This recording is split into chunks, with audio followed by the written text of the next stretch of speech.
In the fierce dawn of aerial warfare, Max Immelmann was a name that haunted the British skies. A brilliant tactician and relentless pilot, he developed daring new maneuvers and seemed almost invincible.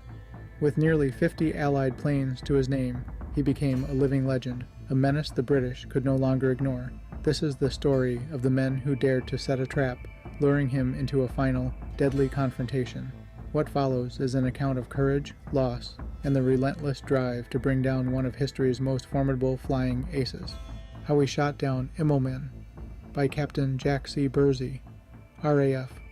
Captain Bursey was awarded a Special Proficiency Medal by the British Air Board for being one of 12 best all-around pilots in the Royal Air Force during the war. He was also a captain in the Air Intelligence Division branch of the British Secret Service. This remarkable story is being told for the first time. It gives the inside story of how the British squadron set a trap for the great German ace and sent him to his death. The exploits of Baron Manfred von Richthofen, Germany's premier war ace, have been publicized all over the world. Everybody has heard or read about the redoubtable Red Knight of Germany, but comparatively few people are aware that there was another German ace who fought and died before the famous Baron did his stuff over Flanders fields. Captain Immelmann, the pilot to whom I refer, was an expert pilot, cool in the face of danger, reasoning things out before they happened, with the result that he was the first to discover and use the now famous Immelmann turn, a wonderfully efficient maneuver used to evade an enemy plane diving on one's tail. Immelmann was a thorn in the side of British airmen, and he had nearly 100 planes to his credit before he met the fate of many of the bravest pilots who ever flew. The story of his last battle is being chronicled here for the first time, and in this little history you will read something of life at the front. Immelmann used to fly a single cedar plane painted blue, and in nearly every battle he was alone.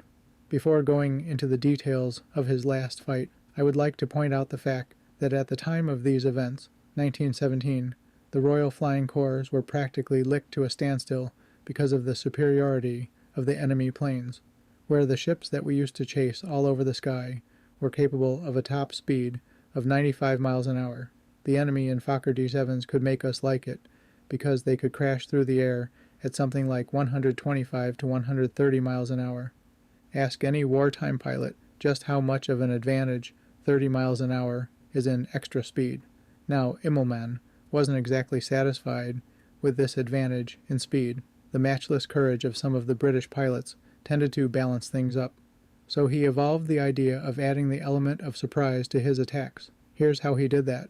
On days when there were clouds in the sky, and there were many days like that in France, Immelmann would climb up into the clouds and hide in them. Not hide in the sense of trying to avoid a fight, but so that he couldn't be seen by any of our boys.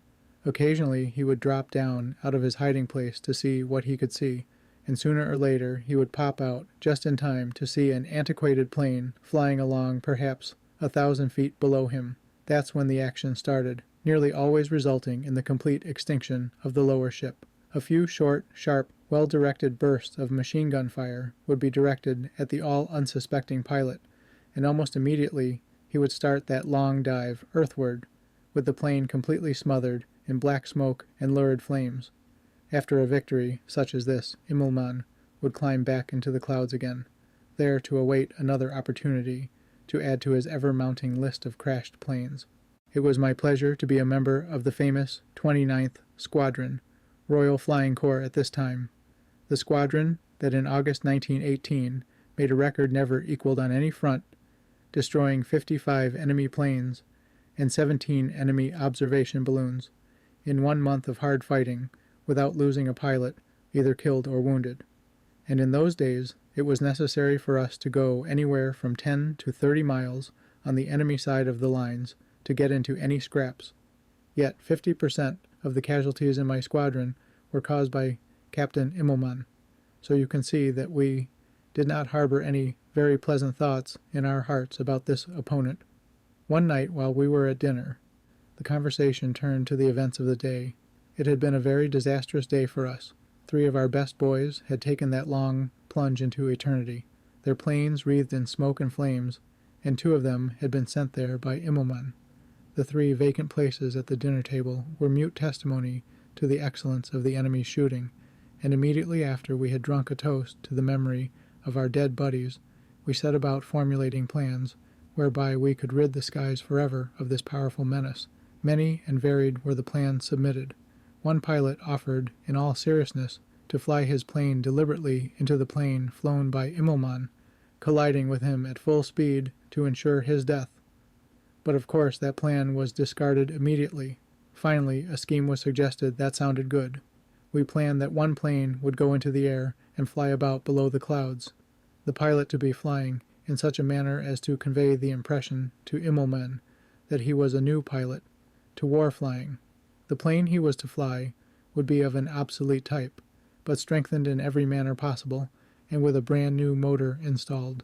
Also it would have a special rocket gun attached to the center section struts that would fire a rocket straight up into the air for about 3,000 feet. 5 more pilots would take their planes up above the clouds and simply wait there for the rocket to appear, telling them that their target had been lured away from his haven, the clouds. Then they would dive down with their motors wide open and come down to the rescue of the lone pilot acting as a bait. That was the plan. Then followed the real argument. Who would go on the trip, and who would be the lucky one to fly below the clouds? Everybody wanted to go. In fact, it got so bad that there was almost a fight about it. However, the matter was settled in truly British fashion, and when the results were declared, there were no dissenters.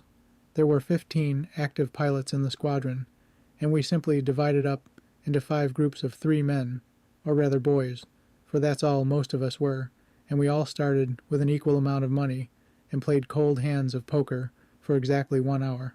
The man in each group who had the most money at the end of the hour's play would form one of the patrol to fly above the clouds. The 5 men were eventually declared, and then came the task of selecting one of the remaining 10 for the offering, and we hoped that it wouldn't be burnt offering. To determine who should have the honor of acting in this capacity, we resorted to straws. 10 straws were prepared, one of them shorter than the rest, and the 10 men who had lost in poker each drew a straw. Generally, our dining room was about as noisy a place after dinner as could be found anywhere in France, but as each man stepped forward to draw, there was a deathly silence. I was the 4th man to draw, and I am sure that the other boys each breathed a sigh of something approaching relief when they saw that I had drawn the fateful straw. For myself, I looked at that straw for fully half a minute before I could say anything, and then I ordered drinks for the crowd. The next morning saw plenty of activity on the flying field. Between patrols we prepared the sacrificial plane, installing extra flying and drift wires, changing the motor, and generally preparing the plane for a long dive, such as it was not intended for. I also installed on the rim of the cockpit a rear vision mirror that would help me to see back of me without turning round, and in a couple of days we were all set for the adventure. We had to wait for an ideal day, clear enough for flying, but with enough clouds around to make it possible for Immelmann to hide. There was not long to wait, and on the morning of the fateful day, I walked out to the hangar and gave the old crate a final look over to see that everything was all right. As I climbed into the cockpit, there was silence, deep silence broken only by the mechanics, switch off, gas on, and then contact. After a few futile swings, the wheezy old motor finally coughed into life, and I throttled it down so that it could get properly warmed up. I climbed out to smoke a cigarette, possibly my last one, and then went into a little last-minute conference with the 5 escort pilots. That finished with, I returned to my ship, climbed in, fastened my safety belt, and swung round into the wind, ready for the takeoff. As I opened the throttle wide, there came a cheer from the mechanics and pilots, and after a long run, the old plane finally lifted itself into the air, and I started my long climb up to the clouds. Soon I saw a reassuring sight. The 5 planes that would dive to help me, I hoped, climb past me to their positions above the clouds. They looked mighty good to me then, and the pilots waved to me as they passed. Again my thoughts tried to jump a half hour or so ahead, and I wondered if they would be in time to draw me from the devilish machine guns of Immelmann. It was just at that time that a most disturbing fact came to me. In all of our plans and preparations, we had forgotten to equip my plane with machine guns. Try and imagine how you would have felt climbing toward a battle with the ace of aces of the enemy air services and no guns on the plane. For a moment I was tempted to turn back, but I thought of the other boys above me who would do all the shooting necessary. At least, I hoped that they would. About 3 miles on the enemy side of the front line trenches I saw a fine thick bank of clouds that looked as though they would be an ideal spot for our enemy to conceal himself in, and with motor throttled down, I proceeded to fly around in wide circles right underneath them. I acted as though I had been sent on an observation trip for my first visit to the lines, and after half an hour of such flying I was gratified to see a blue plane dive gently out of the clouds. A blue streak. Immelmann. I saw him before he saw me, which gave me a break, but it wasn't very long until he spotted what looked like an easy prey. I watched him from out of the corner of my eye, flying along with one hand on the control stick and the other on the trigger of the rocket gun. As Immelmann started to increase his dive toward me, I stuck the nose of my ship down slightly, and he came after me. There seemed to have come to me a feeling of complete safety, and I also seemed to sense that Immelmann wouldn't shoot at me until he got in close enough to be sure of getting me with his first burst. Gradually I put the nose further down until my old crate vibrated enough to have made it fall to pieces had not been strengthened, and Immelmann came after me. He was falling into the trap. Perhaps his thoughts were that he could have a little fun by scaring a new pilot, but he did not keep this in mind very long, for suddenly his ship was put into an almost vertical dive. Just at that time, mine also went into a vertical dive, but not before I pulled the trigger which sent my red rocket of distress upwards into the clouds. When friend Immelmann saw that rocket, he must have realized that he was in a tough corner, for he momentarily pulled out of his dive and looked back. Seeing nothing, he returned to the attack, and right then is when my heart started to beat really fast. I thought to myself, my God, the rocket hasn't reached them. I don't know how long it took the boys to come down through the clouds, but there was never a more welcome sight in all of my life when I saw those 5 Nieuports diving down with motors wide open. Immelmann saw them at the same time that I did, I think, for he forgot all about me right then, and tried to turn back in one of his famous turns to the shelter of his sky harbor. Too late. The 5 Nieuports rapidly assumed battle formation, the well-known V, and they proceeded to encircle our adversary. I looked upward, and against the mistiness of the clouds forming the background, I saw them hem Immelmann into a trap that no amount of good flying would have gotten him out of. Closer and closer they got, Immelmann turning and twisting in his almost mad efforts to escape. It seemed to me down below that they were toying with him as a cat does with a mouse, and then suddenly there came the death blow. One of the pilots pressed the triggers of his guns, and a stream of tracers shot forward straight toward the enemy ship. Instantly, the remaining pilots opened fire, and I knew that nothing could save Immelmann now. The blue streak of Immelmann's plane suddenly shot high above his 5 opponents, and I thought for a moment that he was going to elude them. But instantly I realized that no living hand had pulled that ship into its zoom, and in the next second the plane burst into flames, and the menace to our squadron started that long plunge that ends only in a mass of smoldering wreckage far below. Immelmann had paid. His account had been squared. The deaths of our comrades had been avenged, and as he continued downward, leaving a trail of black smoke behind him, I saw 5 boys who had saved me from a similar fate stunting their planes to give vent to their pent-up feelings. I eased back on the throttle of my ship and turned in the direction of the flying field, where I landed safely. Shortly afterward the other boys came in, and there followed the World War's greatest celebration until Armistice Day.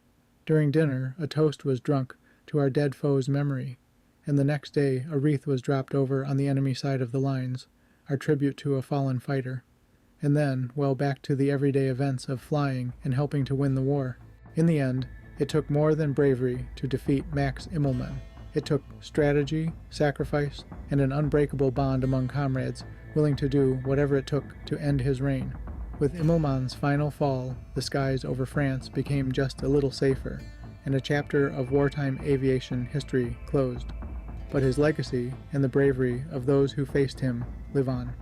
If you want to hear more of these incredible tales from the golden age of aviation, Subscribe and join us as we uncover more stories from the past that still soar today.